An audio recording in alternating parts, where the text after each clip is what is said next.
Nalaman ni Simon ang balitang ililipat siya sa ibang lugar. Kaya't nung araw na iyon, inaasahan niyang darating si Basilio upang pag-usapan ang kanilang plano.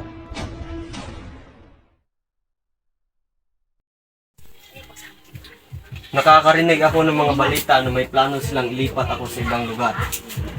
Kung may darating na tao na nagngangalang Basilio, pakipasok agad siya. Masusunod po.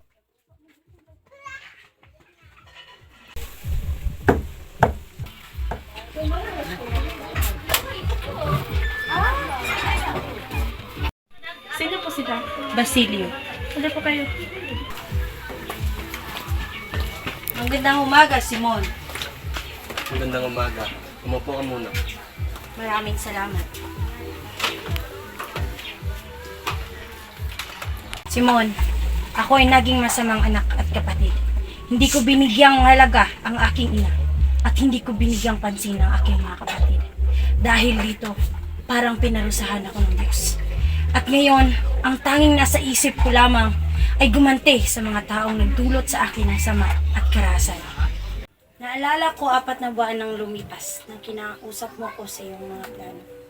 Tumanggi ako noon, pero ngayon, nagkamali ako. Hindi rin ako sumali sa rebolusyong muntik nang magtagumpay. Ilang buwan nang nakalipas. At dahil dito, naipakulong ako. Pero dahil sa iyo, nakalaya ako. Ngayon, andito ako para sabihin sa iyo na handa na akong lumaban. Bigyan mo ako ng sandata at tutulong ako sa iyo at sa iba pang mga inaapi. Oo, may katwiran ako sa aking panig. Pinagtatanggol ko ang katwiran at katarungan dahil langad ko ang kapakanan ng mga taong inaapi. Maraming salamat sa iyo. Binigyan mo ako ng lakas ng loob at pinawi mo ang aking pag-aalinlangan. Ang kilusang aking pinangungunahan ay nabigo dahil ako iniwan. Maraming dahilan ang nagpapalamig sa akin sa huling sandali.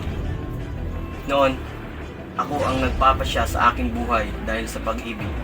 Ngunit ngayon, wala na akong pinahahalagahan. Ngayon, narito ka upang hikayatin ako na kumilos.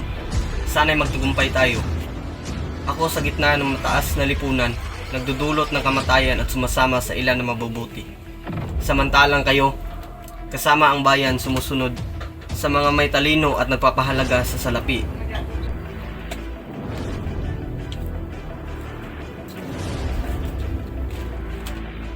Bundok lamang ako nakikita ng tunay na mga lalaki. Walang ibang magagawa ngayon kundi tayo magtulungan upang makamit ang isang malinis at matatag na kinabukasan. Sapagkat ang susunod sa atin ang gagawa nito.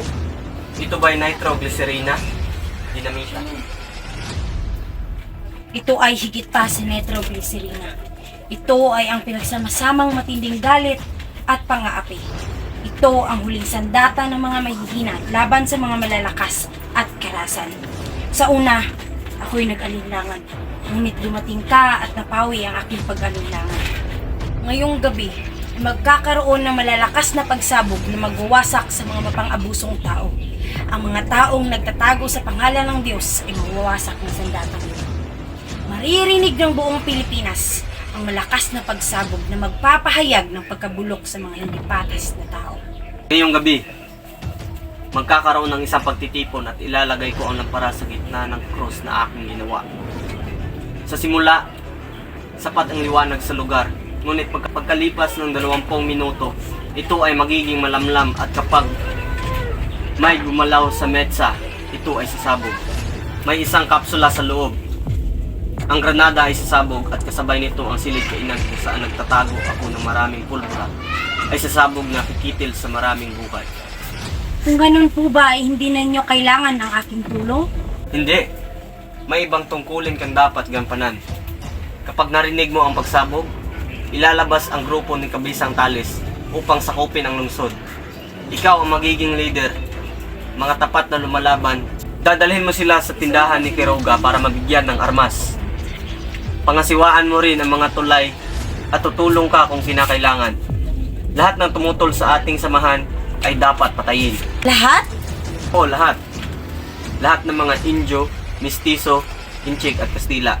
Nararapat lamang baguhin ang lahi. Ang mga amang duwag ay magbubunga lamang ng mga anak na busabos. Natatakot ka ba? Sang-ayon ako. Ano naman sa akin kung pinagtatawanan o inaapi ako? Ang mundo na ito ay hindi nagmamalasakit sa mga inaapi, sa mga mahihirap at sa mga kababaihang nasa kahirapan. Ano ang silbi ng aking pagkakautang sa sangkatauhan kung walang aksyon sa kanilang ginagawa? Yan nga ang nais kong marinig.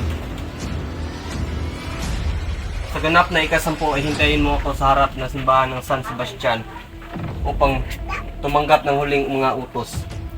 At sa ika-9 ay lumayo ka sa daang ang luwag. Hanggang sa muling pagkikita.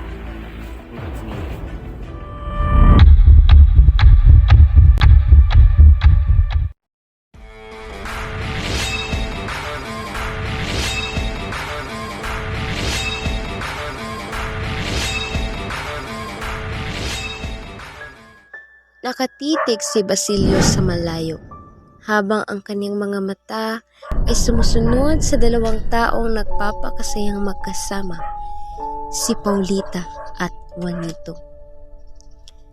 Dahil sa kanyang nasaksihan, tila ba may malungkot na nakaraan ang sumagi sa kanyang isipan. Kaawa-awa naman ang sinapit aking kaibigang sisilang. Marahil hindi ako nakulong, ay kasal na din kami ni John. At isa na akong ganap ng mga gamit. Samantala, sa bahay ni Kapitan Tiago, masayang nagpapasalamat si Don Timoteo. Sa wakas ay kakasal na ang aking anak sa magandang kagagapamang Gomez. Salamat na lamang sa salaping ipahihiram sa akin ni Simon at nagawa kong bilhin sa kalahating halaga ang bahay na ito, Kapitan Tiago. At dumating na ang pinakahihintay na araw, ang kasal ni Paulita, isang engranding okasyon na dinaluhan ng mga malalaking tao, malapit na kaibigan at pamilya ng dalawang mag-iisang dibdib na sina Paulita Gomez at Juanito Pelaez. Tila isang diwatang namumukod tanging naglakad si Paulita. Akay-akay ni Doña Victorina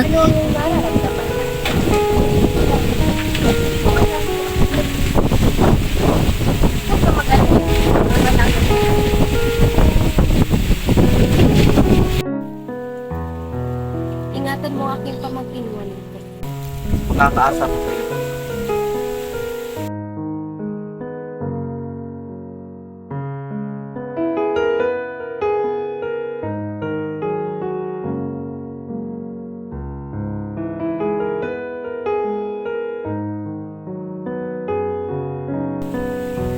Ang singsing na ito ay sumisimulan ng aking walang hanggang pagmamahal sa iyo.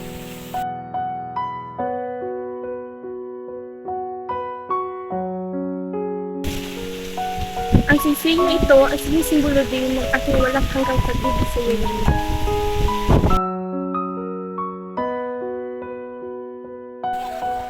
Sa harap ng sagradong simbahang Katoliko at ng Panginoon,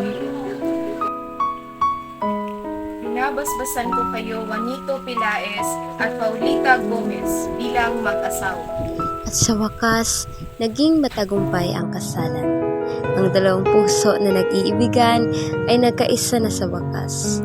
At ang kanilang pagmamahalan ay naging simbolo ng isang bagong yugto sa kanilang buhay.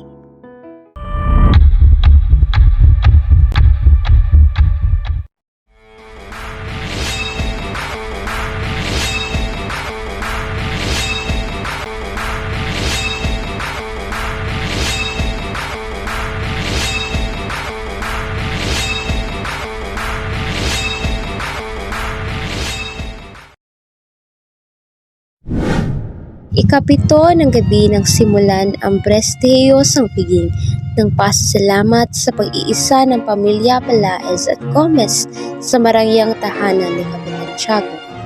Lahat ng mga bisita ay pinagpupugayan ni Don Timoteo.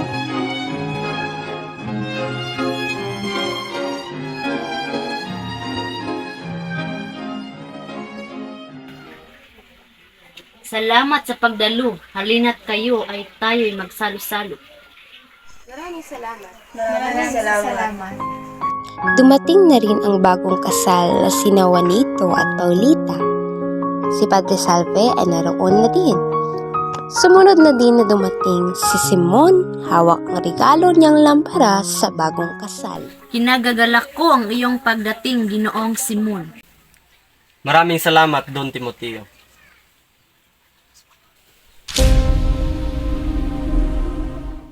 Masayang nagsimula ang salo-salo. Ito nga pala ang aking regalo sa bagong kasal. Maraming salamat, Ginoong Simon. Ngunit hindi ka na sana nakabala pa. Gusto kong tumulong sa inyong panimumala kahit sa munting lampara lang na iyan. Maraming salamat, Ginoong Simon. Walang anuman. Maraming salamat sa lahat ng lumalon sa pag-isang dibdib ni Juanito at ni Paulita. Hindi nila alam na may maitim na binabalak si Simon ng gabi iyon. At ilang oras na lang ay sasabog na ang lamparang regalo nito sa bagong kasal. Ngunit sa kabilang banda ay nasa labas si Basilio at hindi niya maatim ang gagawing plano ni Simon. Kaya tumakbo si Basilio at nakita niya sa daan si Isagani. May masamang binabalak si Ginoong Simon sa piging. Nagregalo siya ng lampara na ilang oras na lamang bago ito sumabog. Ha? Bakit hindi mo siya pinigilan? Sa loob ng bahay ay may nakita ang mga nagpipigil na isang kaputol na papel na ganito ang nakasulat. Juan Crisostomo Ibarra? Hindi maaari. Matagal na patay si Crisostomo Ibarra. Ari ko bang makita ang nakasulat?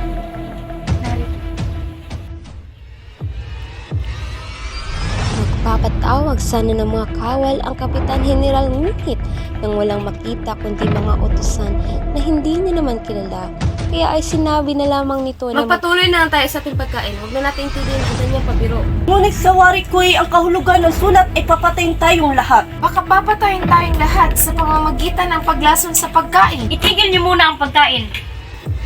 lahat sila ay hindi nakakibo at siya namang paglabo at pagpatay ng mga ilawan. Anong nangyayari? Bakit ang dilim? Padre Rini, sidihan mo ang lampara. Paulita, pahiram muna ng lampara. Ngunit bigla namang may mabilis na pumasok sa kinuha ang lamparang at itinapon sa ilog. At yun na nga si Isagani.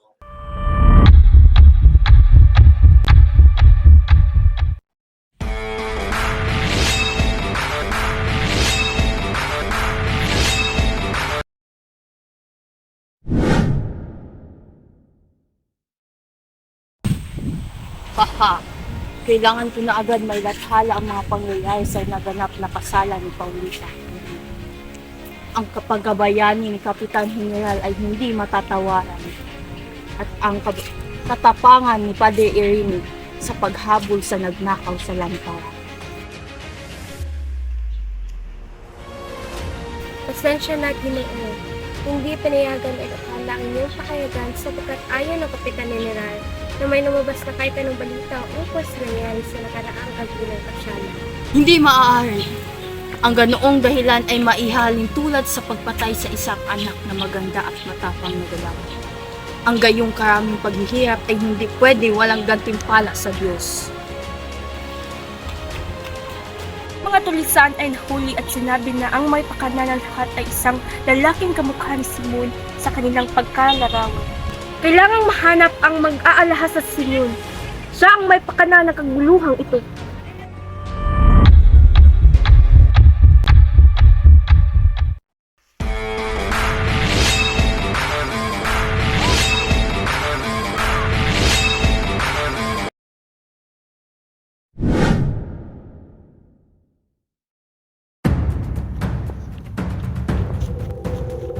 Bilis, magal.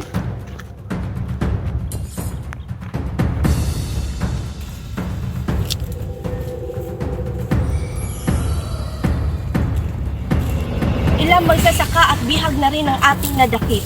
Kailangan ito para sa mga taong mapanghimagsik. Tulong! Gutom na kami! Manahimik! Hoy, mautang! Hayaan mo silang maglakad ng payapa. Kakilalang bago ka nga lamang dito, Carolino. Ano ba ang ginagawa niyo sa mga bihag? Pinakukuntangan namin. Mangyari kaaway ang mga iyon. Gusto yung mga kababayan natin. Ano yun? Ito!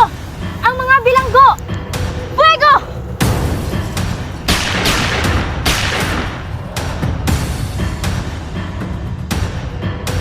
Carolino! Barilin mo yon! Parang nakakilala ko yon. Di na ba siya may sinasabi? Dali! Ang aking ingkong! Siya si Itay!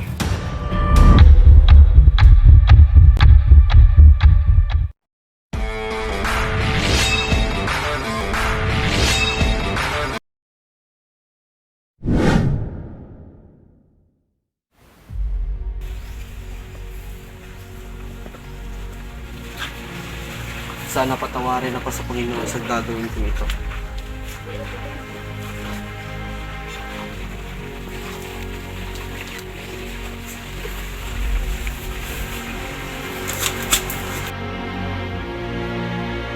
Simon! Simon! Simon! Teka! Ano to? Teka! Ano to? Lason! Simon!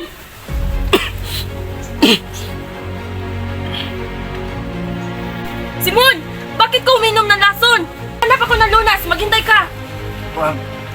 Huwag na kayong mag-asaya ng panahon. Mamamatay akong dala ang aking. Wala na ito, Padre. Anumang oras itatalab na ang lason sa aking katawan. Diyos ko! Kaya matahon. Nais ko ihad sa iyo ang aking bibig. Maaari mo bang sabihin kung totoo ang may Diyos? Kung saan tayo nagtungo, nariyan ang Diyos. Padre, ayokong mamatay ng ito ng kasamaan. Ako sinususto mo iba. Lumalaon lang itinalagay ng patay. Noong araw, pagkatapos ko mag-aral sa Europa, ay umuwi ako upang kasama ng aking ibig na babae na si Maria Clara. Ngunit ito'y hindi ito pala. Patawarin ka ng Diyos, anak. Alam niyang hindi mo ginusto ang lahat. Na ikaw ay nasilaw lamang sa galit at pagkikambing. Kagustuhan niyang lahat ng nangyari. Hindi nagtugumpay ang iyong plano ng dahil sa kanila. Sapagkat alam niyang ito'y hindi tama.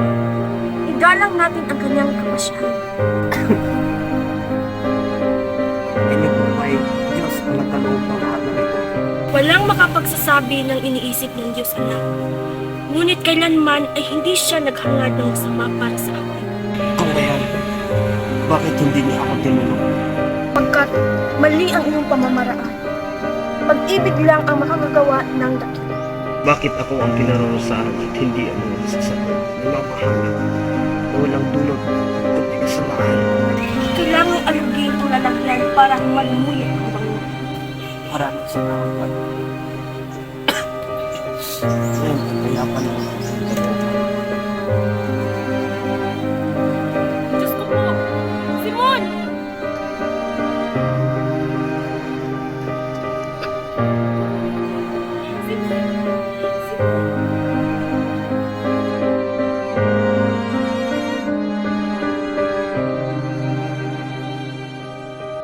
Maligbing ka nawa sa kailaliman ng ilog. Ngunit kung kailangan man ng tao para sa isang marangal na pangalan, ipanuntulot ng Diyos na matuklasan ka sa sinagaguna ng araw. Pansamantala, yan ka rin. Hindi ka mabubuklot ng kapilit. Hindi maiudyok ang sakit.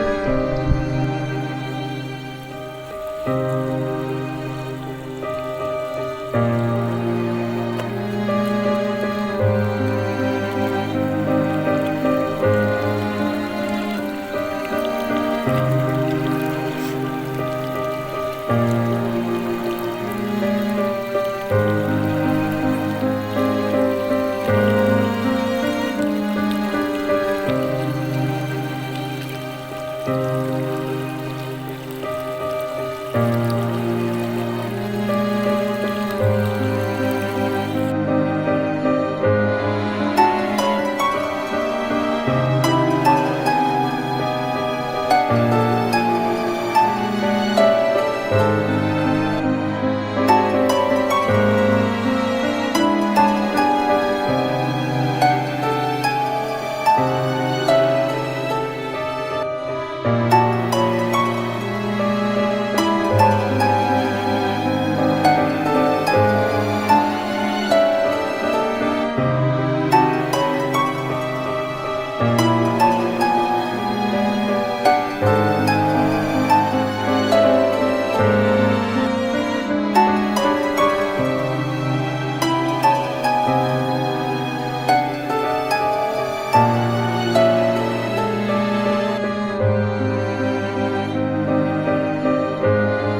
hi! Let's go!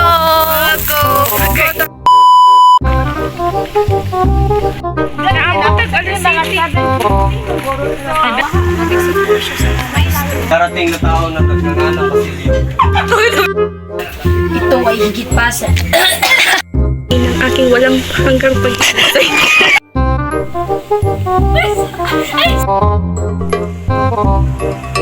Sa harap ng sagrado na ang aking anak sa magandang kapamamang. Maraming salamat sa Matagal nang patay si Jesus tumo Ibarra. Matagal nang patay si Jesus tumo Ibarra. Matagal nang patay si Matagal nang patay si Jesus tumo Ibarra.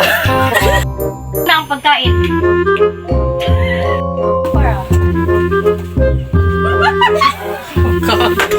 Kabalak sa Ginoong Simeon sa pili.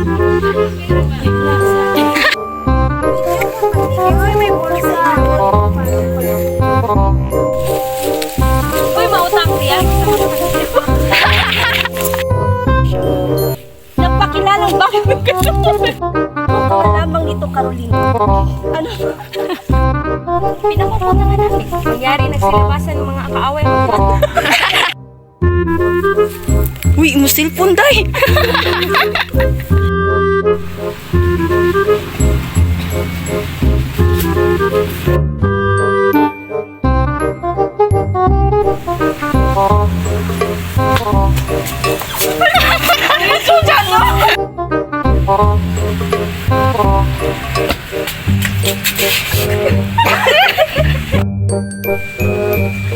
Simon?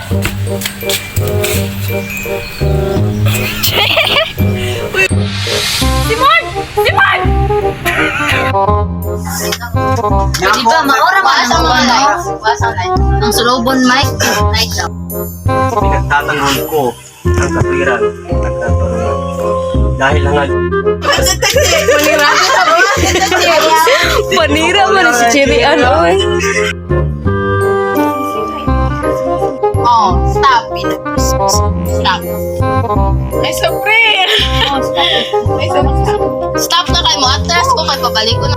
Bakit ka uminom ng rason? Maganda ba ko nanulat? Magkita ka! Pukita niya!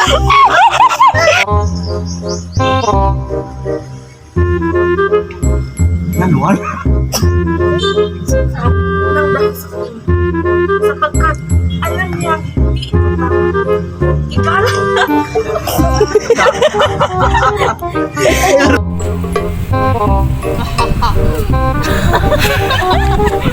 Kailanhala ang mga pagnangyari sa anak ng kasama. Ang pagkabayani ka. Kunyal. Siya ang may pakana ng kagaluhang ito. Kagaluhang ito. Mga cameraman guys. Ay magsaba ha. Ako sa inyo.